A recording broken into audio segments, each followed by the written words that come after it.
The lights were brighter than usual that night. Colder, somehow. Meghan felt it the second she stepped onto the stage. There was applause, yes, but it didn't feel warm. It felt sharp, like a test, not a welcome. She walked toward Stephen Colbert, who stood waiting at his desk, hands folded, smile steady. The smile of a man who knew something she didn't. She smiled back. Meghan Markle, ladies and gentlemen, Colbert said. The crowd clapped again. Meghan took a seat, adjusted her dress, crossed her legs, breathed. Stephen leaned forward. Big week for you, Meghan, he said, voice casual. Interviews, new episodes, the usual chaos. She laughed, light, rehearsed. You know me, Stephen, she replied. Just trying to keep my head above water. Funny, he said, smirking slightly. Seems like you're building an empire while treading water. There was laughter, but it was uneven. Some people didn't get the joke. Some did and didn't find it funny. Meghan's smile didn't waver. Not yet. Well, I think it's important, she said, that we tell our stories. On our own terms. Sure, Stephen said. But what happens when the story doesn't go the way you wanted it to? There was a pause. Not long, but long enough. She glanced sideways at him. Excuse me? She asked. Stephen smiled wider. You've had a lot of airtime lately. Netflix, Spotify interviews. And yet, the headlines aren't exactly kind. Are they? Meghan blinked. Shifted. I don't write the headlines, she said. You know that, but you control the narrative, he said. That stopped her. For a moment, Meghan's smile faltered. Just for a breath. I control my truth, she said. And if people want to twist it, that's on them. Stephen nodded. So the public doesn't matter. They matter, she said. But not more than my piece. Silence followed. Not dramatic, just cold. Some people, Stephen said, feel that you want the benefits of fame, without the accountability. What would you say to them? There it was. The first cut. Meghan leaned back, expression cooling. I would say, she said carefully, that they don't know what I've survived. Stephen's eyes didn't move. And what about what you've caused? Meghan's face froze. What I've caused? I'm just asking, he said. Do you ever wonder if maybe a version of the story isn't the only one? She laughed once, short and tight. Stephen, if this is the direction you're going in, maybe we should skip the rest of the interview. Why? He asked. Uncomfortable questions aren't allowed. They're allowed, she said. But so is dignity. Another pause. Another moment of friction, still masked by the stage lights. You walked away from the monarchy, he said. Then sold your story about it. You said you wanted privacy. Then launched a brand. Do you see how the contradictions confuse people? Walked away to survive, she snapped. I spoke out because people were destroying me. And you've never destroyed anyone in return. He asked, quietly. Her mouth opened, then closed. The silence was long now. Heavy, unmistakable. You invited me here to talk about my work, she said. I did, Stephen replied.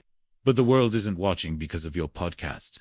They're watching because you've become a symbol, a very loud one. I'm not a symbol, she said, voice rising. I'm a person. I bleed like everyone else.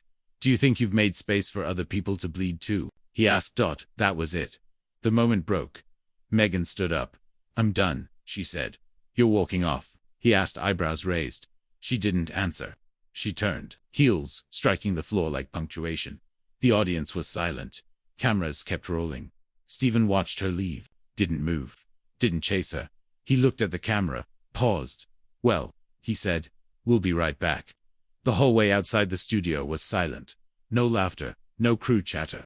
Just the hollow click of Meghan's heels echoing against the floor. She didn't look back. Two producers whispered behind her, unsure whether to follow or stay put. Her publicist, Dana, jogged to catch up, holding a clipboard in one hand and her phone in the other. Meghan. Dana called out, out of breath. Talk to me.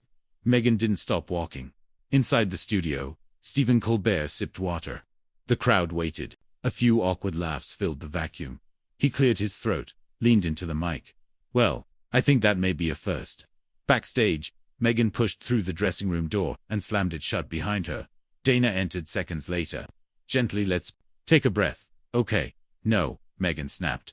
No breath. Not now. She paced the room. This was supposed to be controlled, she said. We went over the segment. We had the bullet points. Where the hell did that come from? Dana stood quietly, not answering. I agreed to this because he said it would be respectful. That we'd talk about the Archetypes series. About Invictus. About the Foundation. Dana looked down. I think he went off script. Meghan turned to the mirror. Her face was flushed. She took off her earrings with shaking fingers. He baited me, she muttered, in front of millions. Then we put out a statement, Dana said. We say you were blindsided. That he ambushed you. No, Meghan said, pausing. No more statements. She looked at herself in the mirror. The royal she used to be. The American she tried to become. And now neither. I'm not explaining myself anymore, she said. Meanwhile, in the control room, Colbert's team scrambled. One producer had her headset halfway off. We need to know if she's coming back, the director said. We've got 10 minutes left in the segment. She's not coming back, another said. She looked ready to set fire to the set. Stephen glanced toward the camera crew. His fingers tapped rhythmically against the desk. She walked off, he said. Just like that. You want to go to commercial? Someone asked. No, he said quietly. Let it roll. He stood, walked backstage. In the dressing room, Meghan had just sat down again, dabbing the edge of her eye with a tissue. She wasn't crying, not really, but the pressure, the humiliation, the weight of it all pressed against her chest. The knock on the door was soft. Meghan, Stephen's voice came through. Dana turned. Do you want me to? No, Meghan said. She stood, walked to the door, and opened it. Stephen stood there, alone. No cameras. No staff. Can I talk to you? He asked. She didn't answer. Just stepped aside. He entered. Closed the door behind him. I didn't mean for it to go like that, he said. Meghan folded her arms. No, because it looked rehearsed. It wasn't, he said. I was trying to get to something real. At my expense. Stephen sighed. You've built a brand around telling your truth. I was trying to get past the brand. Meghan's voice cracked, but she kept her tone low. Measured. Do you know what it's like to be misrepresented every day? To be reduced to headlines and half-truths, while people like you sit behind desks and make judgments? I do, he said. Every night, I sit at this desk and know half the country loves me, and half wants me cancelled. You're not a woman, she said sharply. You're not a woman who was chewed up by an empire and spit out for refusing to bow. Silence filled the room. I asked hard questions, Stephen said. That's what I do. But I didn't mean to hurt you. Meghan's eyes narrowed. You think you're the only one who asks hard questions? She said. Try answering them from every media outlet on earth. Every day. For years. Try smiling through interviews when you're dying inside. Try defending your motherhood, your marriage, your sanity again. And again just to be called dramatic. Stephen didn't speak. He didn't interrupt. He just listened. You saw a story tonight, Meghan said. But you didn't see me. Another beat then. I saw someone who's carrying a lot more than she lets on, he said. I pushed too hard. I'm sorry. She looked down. I'm tired, she whispered. I thought I was done being the villain. You're not a villain, he said. She didn't answer. Then she took a deep breath, straightened her posture. I'm not going back out there, she said.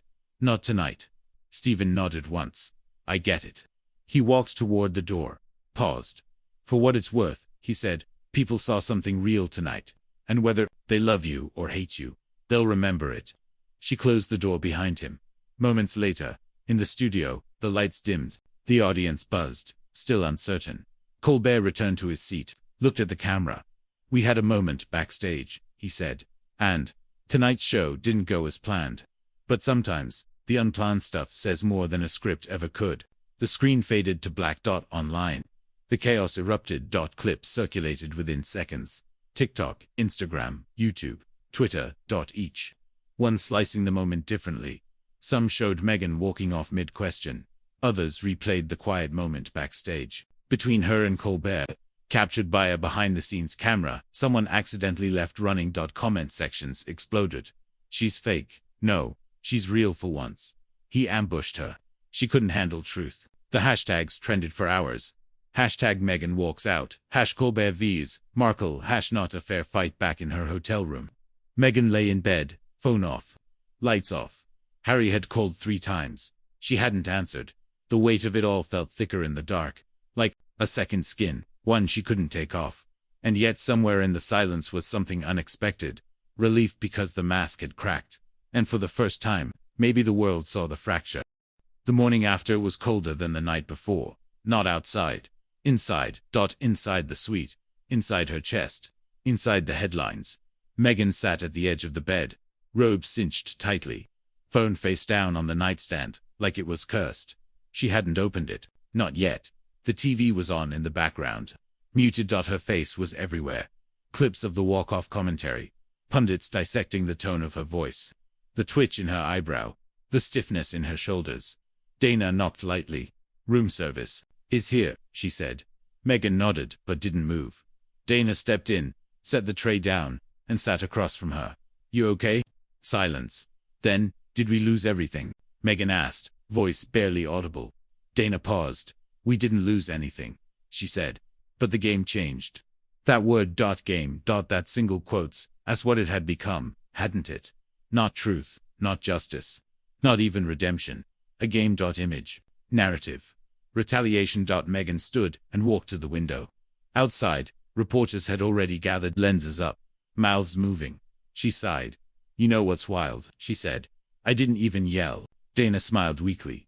You didn't have to. You left. That line echoed, hung in the air. The woman who fought so long to be seen had walked out when the lights were brightest. A choice, a statement, a surrender, or maybe a beginning. Later, that day, the calls started. First it was Gayle King, then Anderson Cooper, then Oprah. That everyone wanted the moment, after the moment. But Meghan wasn't ready. Not until the call came that changed everything. It was from Tyler Perry. He didn't ask for a quote. He didn't offer a platform. He just said, tell me how you're really doing. And that did it. She broke, voice shaking, breathing ragged. I thought I could do this, she said. You can, Tyler answered. But not like this. Not for them. For you. Meghan sat in silence, then asked the question she hadn't dared ask before. What if the version of me they want doesn't exist? Tyler didn't pause. Then, let them want something else. That night, she made a decision. No interviews, no statements, no clean-up PR campaign. Instead, she wrote. She stayed up till 2 a.m. typing furiously. Not edits, not drafts, not polished paragraphs crafted by aides. Just her. The confusion, the rage, the betrayal, the freedom. All of it, pages poured out like bloodletting. Honest, messy, unapologetic. And when it was done, she saved it, printed it, folded it into a single page. No publicist read it. No team reviewed it. The next morning, she posted it online. A letter. Handwritten, scanned, uncaptioned. The title. I walked out because I had to. It trended within 20 minutes. In the letter she said, I wasn't angry. I was exhausted. I wasn't dramatic. I was cornered. I wasn't ungrateful. I was breaking. She didn't defend herself. She didn't attack Stephen. She simply told the truth. And the world split in two. Some read it and finally heard her. Others called it calculated. But nobody looked away. In the meantime, Stephen broke his silence on air. He sat alone on stage. No guests, no band, no laughter. I want to talk about what happened with Meghan Markle, he said. He didn't read a script. He didn't joke. He owned it. I went off book, he said. I pushed. I shouldn't have. Not like that. He didn't beg for forgiveness. He didn't shift blame. He said 3 things that changed the conversation. 1. I underestimated her pain. 2. I overestimated my right to dissect it. 3. I was wrong. It was rare, unexpected, disarming, and it hit people hard. Later that day, Meghan saw the clip, on mute, at first. Then she turned the sound on. She watched him speak, calm, sincere, and, for the first time in days, she exhaled. Harry was next to her, holding her hand. Quiet. You okay? He asked. She nodded slowly. I think so. The next day she agreed to return to the show, but not for a typical appearance. No couch, number, jokes, no script, just a conversation, cameras off, one-on-one, for podcast only. She walked back onto the Late Show set. No audience in the seats. Stephen stood, genuinely surprised. She showed. Thank you, he said. She nodded. Let's talk. They sat across from each other, no mics clipped on. Just a simple recorder on the desk. He opened. I hurt you. You triggered something. She corrected. He nodded. What? Years of being silenced, she said. Of being framed as too much, too loud, too fragile, too dangerous. Do you feel seen now? He asked. She paused. I feel seen. By myself, she said. And that's more than I've ever had. It wasn't a reconciliation. It wasn't closure, but it was truth. And for the first time, truth wasn't used against her. It was hers. 3 weeks later, the storm had passed. Not completely, not quietly, but differently. This time, the aftermath wasn't fire and ash. It was reflection. Uneasy calm. Space. Meghan sat in her garden, barefoot, sunlight dripping through the trees in Montecito. Harry was inside, reading to the kids. The press had moved on for now, but the change wasn't in the headlines. It was in her.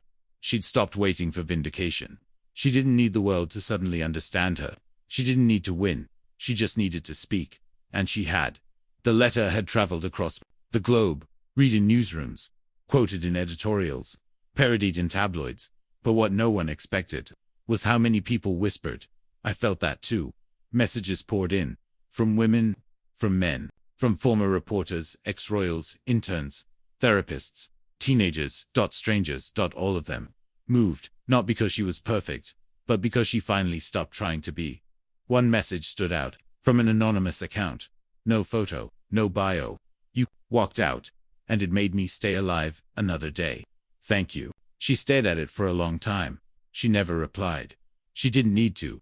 In a quiet media move, her team released a short video on her personal website. Just Meghan 1. Chair. No filters. No cuts. She looked directly into the lens. For a long time, I believed that strength meant being unshakable. Now I believe it means knowing when to leave the room. She paused. To the people who called me dramatic, I see you. To the ones who said I staged it, I hear you. And to the ones who saw a piece of themselves in that walk-off, I felt you. She didn't cry. She didn't rage. She just finished. This isn't a comeback. It's not a brand. It's not a season premiere. It's a boundary. And with that she stood up. Fade to black. The video didn't go viral in the traditional way. It didn't explode with hashtags or hot takes. It spread like a whisper. A ripple. Women's groups replayed it at conferences. Mental health advocates shared it in therapy rooms. Teachers quoted it to classrooms. Even a few royals quietly, behind closed doors, admitted it made them think. Stephen Colbert's show aired. A brief update. No flash. No applause. Just a note on screen. We're grateful for the conversation. We're still listening. It was the most restrained moment in the show's history, but it meant more than any monologue. Meghan didn't go back on the late-night circuit. She didn't do damage control interviews. She didn't even write a memoir. She simply stopped explaining, and the silence that followed was hers. Not assigned, not enforced, chosen. Meanwhile, something else happened. Quietly, gradually, the noise faded, the criticism dulled. The tabloids, hungry for new drama, moved on, and what remained? A moment. A woman on stage interrupted mid-sentence. A decision. A step. A slam door. And for millions watching, an echo of their own buried exhaustion. Months later, at a private fundraiser in LA, she appeared briefly. Not to speak, just to listen. One young woman approached her, tears in her eyes. You don't know me, she said. But I saw you walk away on that stage. And I did the same thing. From my boss. From my abuser. From the people who wouldn't hear me. Meghan didn't say anything. She just held her. Because sometimes, strength isn't a quote. It's a gesture, a shared silence. A witness. Later that evening, as she drove home with Harry, she turned to him. Do you think it mattered? She asked. He looked at her, gentle and clear. It mattered to the people who saw the real you, he said. That's enough. She smiled. Not a big one. A tired, content one. And looked out the window as the California hills passed by. The woman once mocked as the Duchess of Drama had become something else. Not a queen. Not a brand. Not a headline. A mirror. And the truth she'd feared revealing the most had set her free.